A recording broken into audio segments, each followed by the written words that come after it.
Hey guys, I'm Brian with Bakou here in Wyoming on an elk hunt. Thought I'd take just a couple of minutes to go through proper riding of an e-bike. We realize that not all of our hunters are also cyclists, so thought I would just give you kind of a e-bike 101 real quick. So this is our Bakcou Storm G2 bike, but our other bikes are just the same. I think one of the most important things to remember is that an e-bike is just like a mountain bike. It has gears on it that you need to shift, just like you would in a car. Your low gears, 1, 2, and 3 are for climbing, and your higher gears, 7, 8, 9 are more for flat ground and for higher speeds.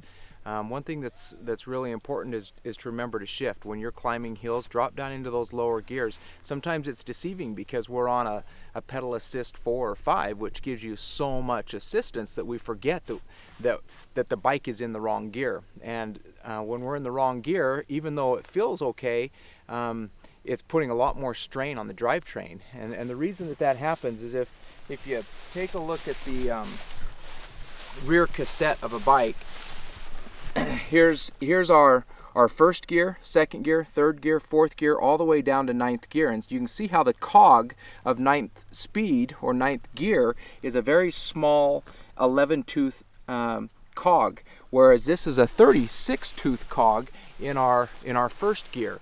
So when you're pedaling, you're climbing a hill and you're putting a lot of torque, and that motor's putting a lot of torque on the chain and on the motor and on the front chain ring and the rear cassette. That big cog allows that force to be stressed out or stretched out throughout lots of teeth. Whereas when you're down in that ninth gear or in eighth gear, where you've only got 11 or 13 teeth, all of that torque of the chain is putting so much stress on that little tiny cog that's when you start to have problems with your teeth of your cogs. That's when you start to have problems with your chain, when you start having more stress put on the drivetrain. So it's important when you're riding to make sure that you're shifting. Make sure that you're shifting in first, second, or third gear. When you're climbing, you're in 7th, 8th, or 9th when you're doing high speeds. But then when you go to slow down, say you're out chucking trail cams or you're out riding to a hunting area, and you're in those high gears, as you're coming to a stop, shift down into 4th, 5th, 3rd, and drop down into the lower gear, so that when you jump back on your bike, you're not trying to take off in 9th gear and putting 160 newton meters of torque of an ultra motor into a 9th 11-tooth gear, which causes a lot of strain. And we've had a few customers that have called us and said, "God, I broke my chain." Well, that happens because you're putting so much force on that chain when it's in the wrong gear. So just make sure that you shift down when you're coming to stop. Make sure that if you do stop and you're in 8th or 9th gear, that you kind of start off real slow, and then you shift your gears as you start to ride. It doesn't work to shift gears while you're at a standstill, so you have to be moving and then you shift your gears. But don't jump on it and put a lot of force on it or give it the throttle, which gives it 160 newton meters of torque, and then you're going to have chain problems. You'll stretch your chain, you'll affect the teeth on the cogs of the bike.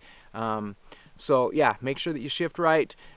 Certainly you've got all of your assist modes here, and so when we turn the computer on, you'll see here on the screen, we're getting a little bit of rain here, but you'll see that right now we're in our assist mode 1, and as we increase it over here using our plus sign, you'll see that it jumps up to 2, 3, 4, and all the way up to assist level 5. So anyway, just wanted to pass that little info on, and certainly don't hesitate to hit one of us up. You can reach us on our online chat, or you can call the office if you have any questions or concerns about that. But happy riding, and thanks for listening.